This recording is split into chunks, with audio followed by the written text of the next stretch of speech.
वंदे तो सर्वसिद्धे ध्रुवममलमणोगमं गदिं पत्ते बोच्छामि समय पाहुण विणमो सुध केवली भणिदम। पंच परमेष्ठी भगवान की जय। पिछली ज्ञानशाला में आचार्य कुंद महाराज ने कहा था, ये पंचेंद्रिय के विषय, इनको तू ग्रहण करके कभी खुश होता है, कभी दुखी होता है, लेकिन ये तुझसे तो कुछ कहते नहीं और तेरी आत्मा के स्वरूप भी नहीं। तू चेतन और ये अचेतन, फिर तू इनमें उलझता क्यों है? तो पहले पिछली ज्ञानशाला में सामान्य से कह दिया था। आज की इस ज्ञानशाला में 4 गाथाएं हम करेंगे।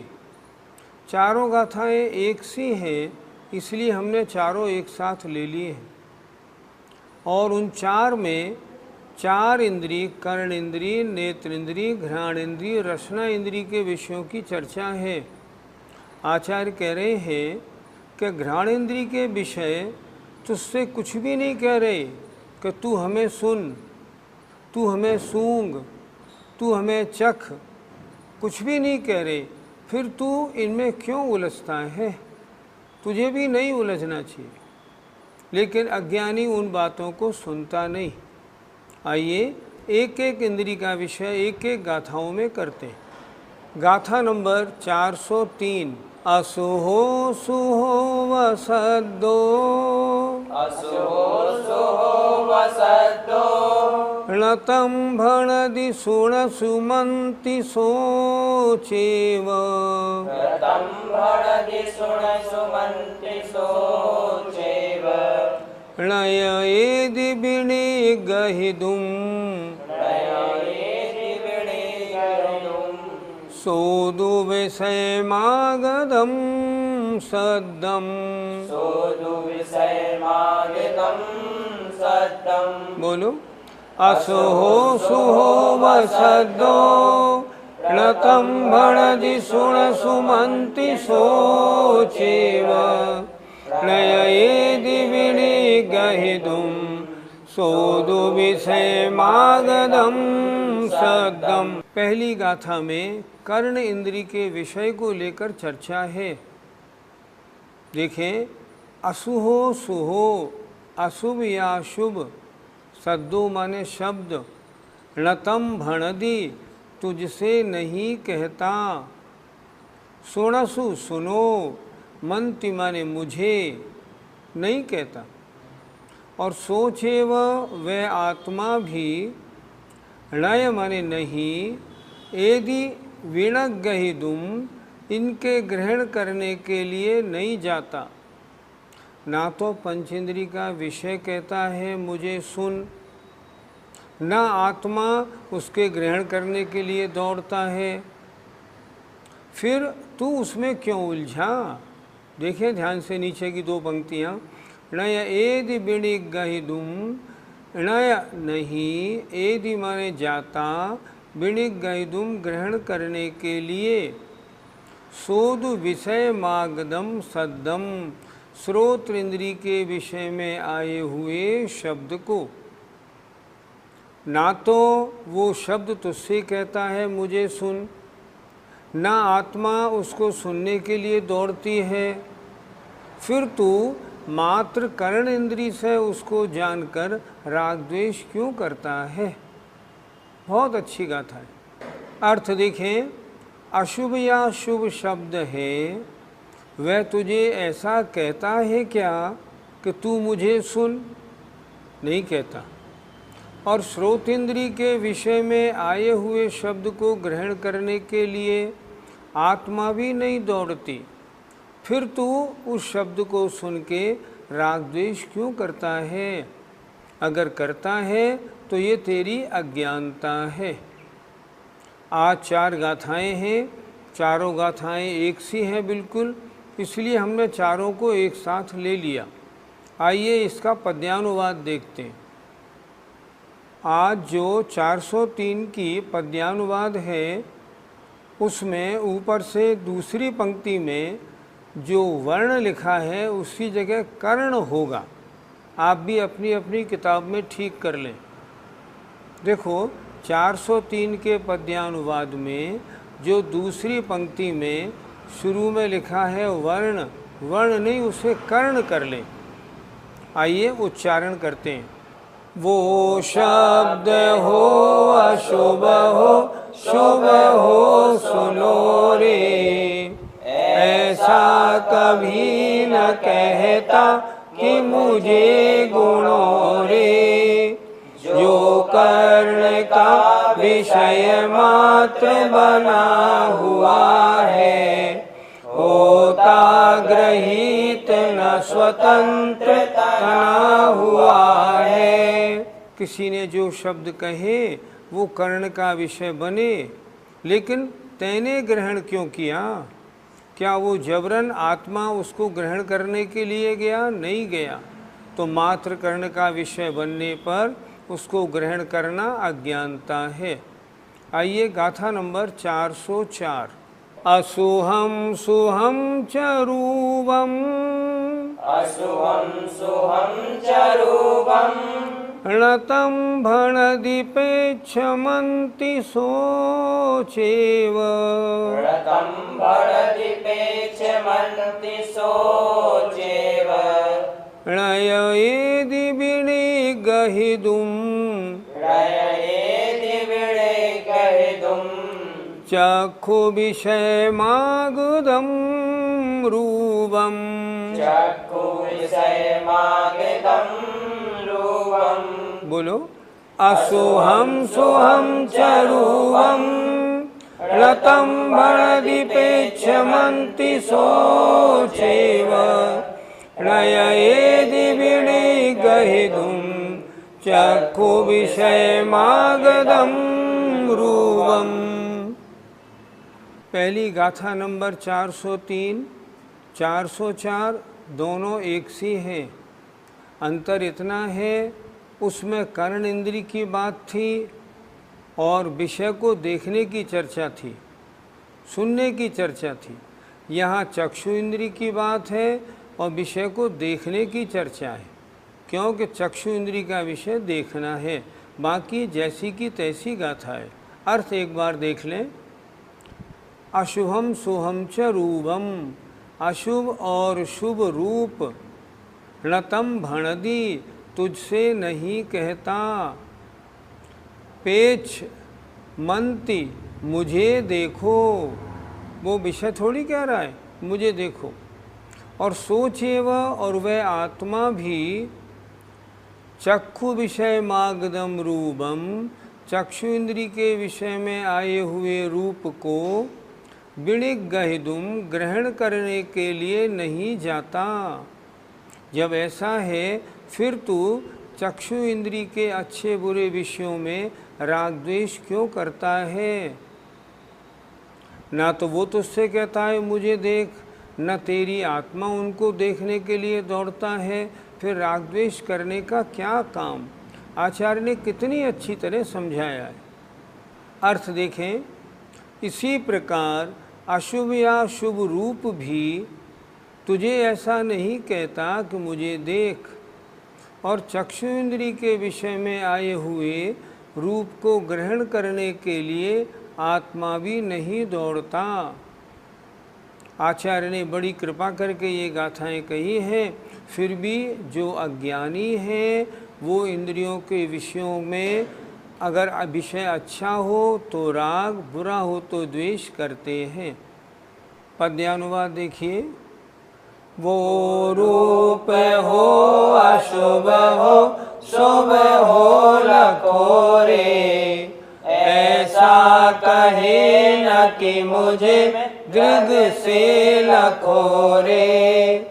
वो नेत्र का विषय मात्र बना हुआ है, होता गृहीत न स्वतंत्र तना हुआ है।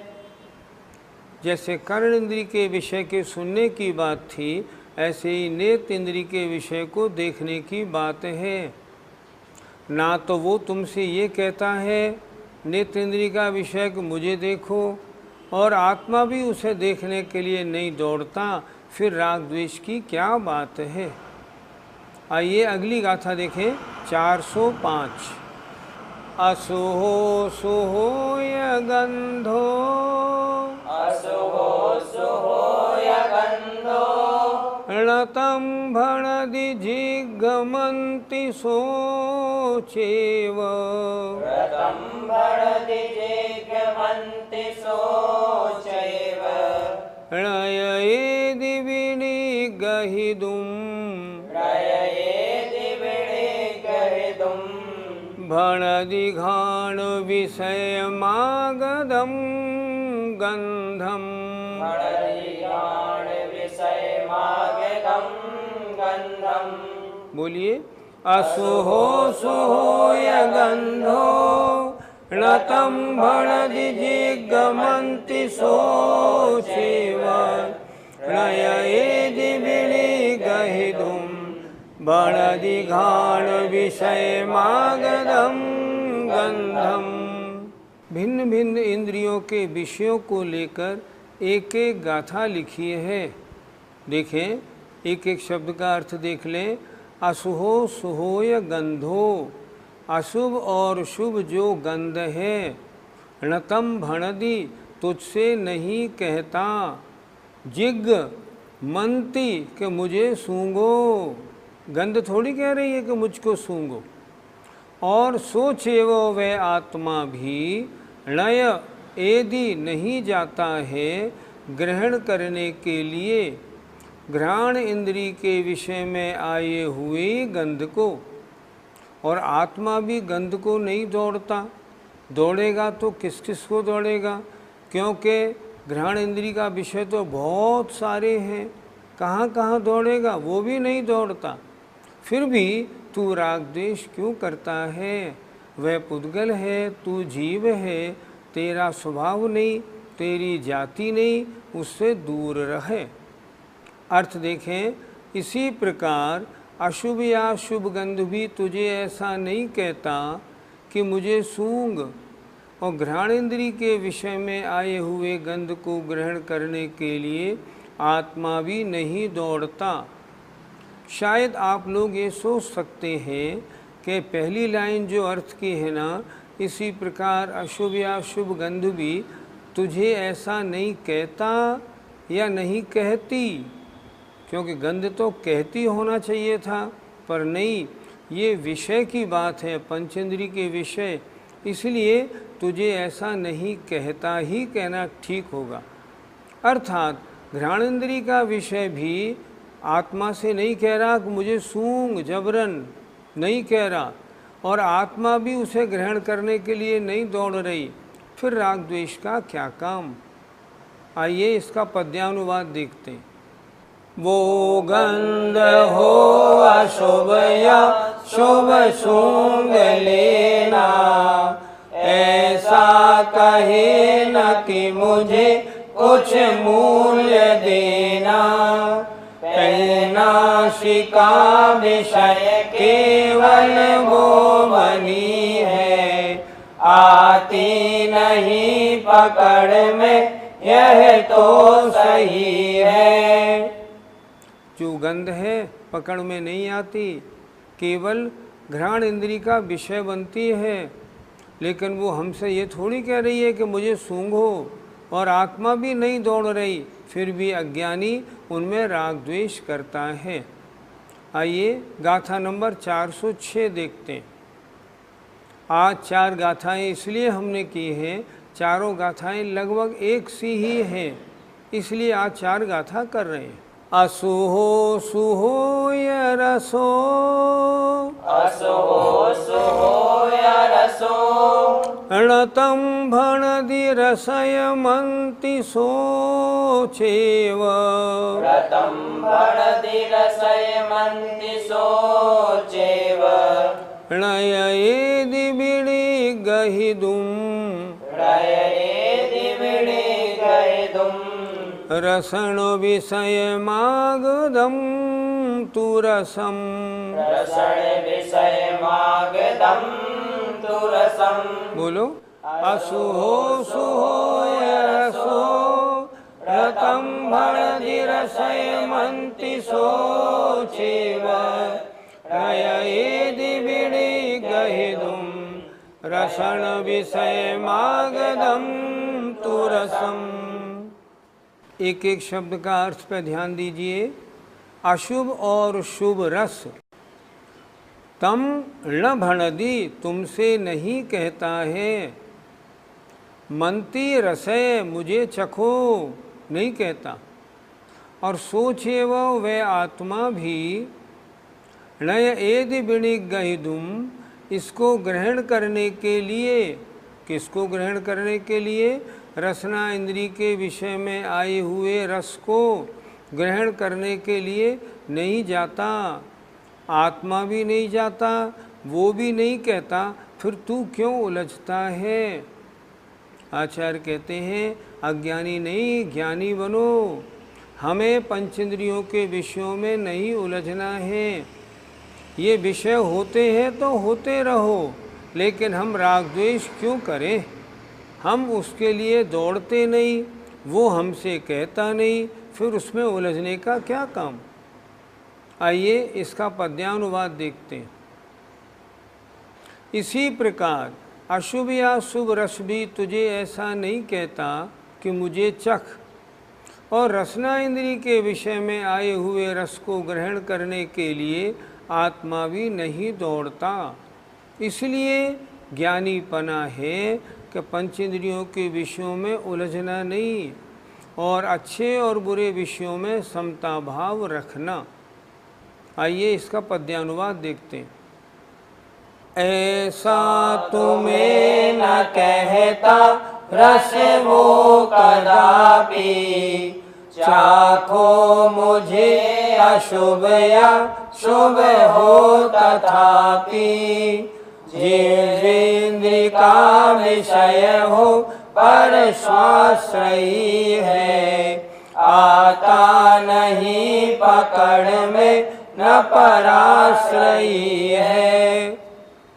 इसी तरह रसना इंद्री का विषय हमसे नहीं कह रहा कि हमको चखो ही चखो, ना आत्मा उसके लिए दौड़ रही है, लेकिन फिर मालूम नहीं अनादिकाल का कैसा हमारा संस्कार है, हम पंचेंद्रियों के विषयों में उलझे पड़े रहते हैं।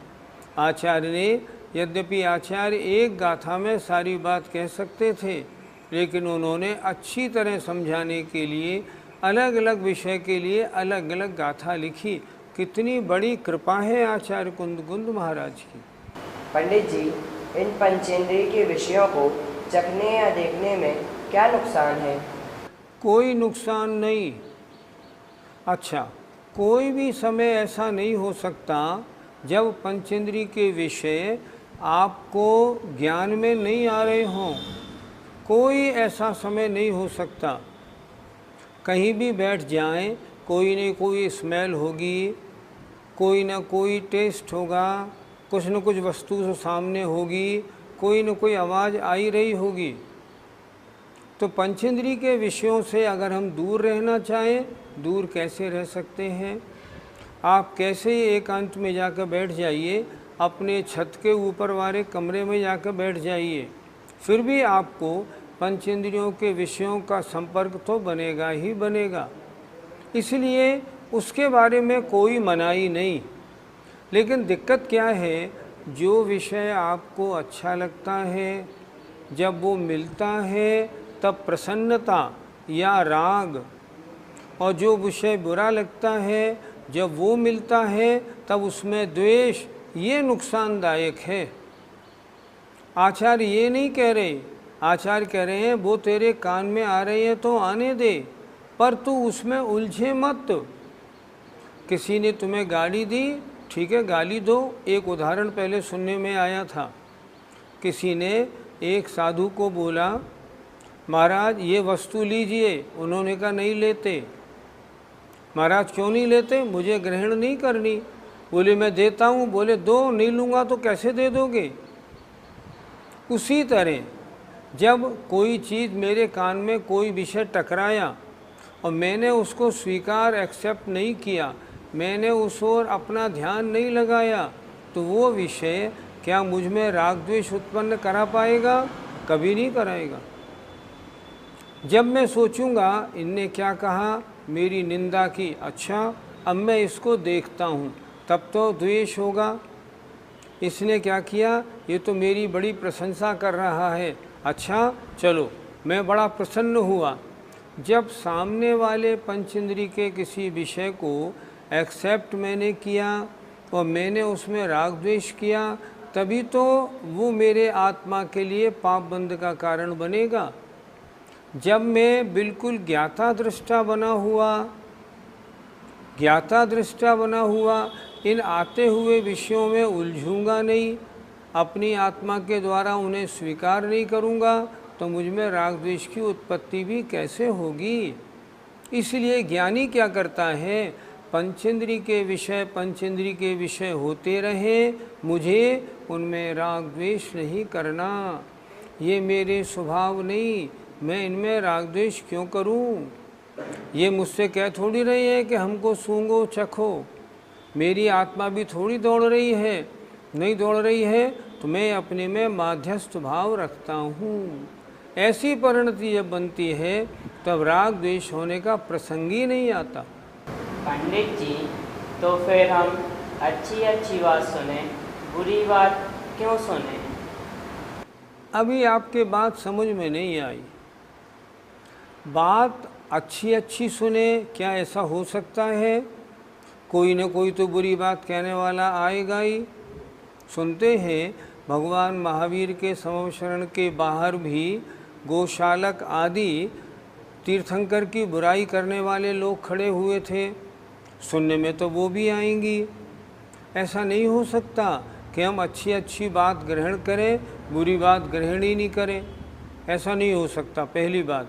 दूसरी बात, पंचेंद्रियों के विषयों में अगर आपने ऐसा निर्णय बना लिया कि ये विषय अच्छा है, ये बुरा है, यही तो राग द्वेष हुआ, ये तो राग द्वेष हो गया। नहीं, मेरे कर्णेंद्रिय में कोई भी शब्द सुनने में आए, आने दो, मैं उसमें उलझूंगा नहीं, न राग करूंगा न द्वेष करूंगा। सामने वाला मुझे कुछ भी कहे, कहने दो।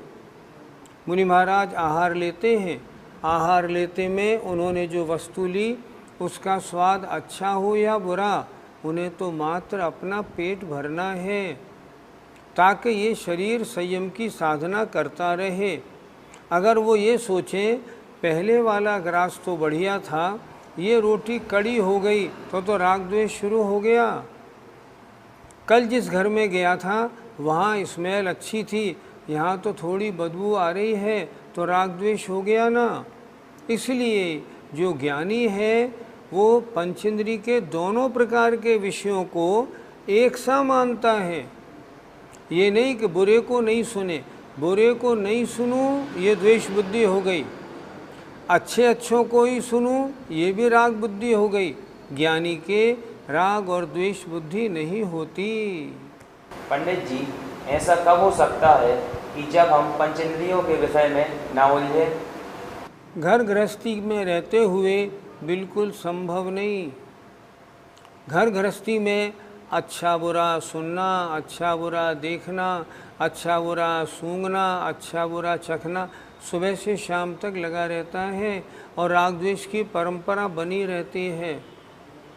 ये कब हो सकता है? ये तो समय सार ग्रंथ है। समय सार ग्रंथ तो उनके लिए है जो शुभोपयोग में है और शुद्धोपयोग में जाने की तैयारी में है।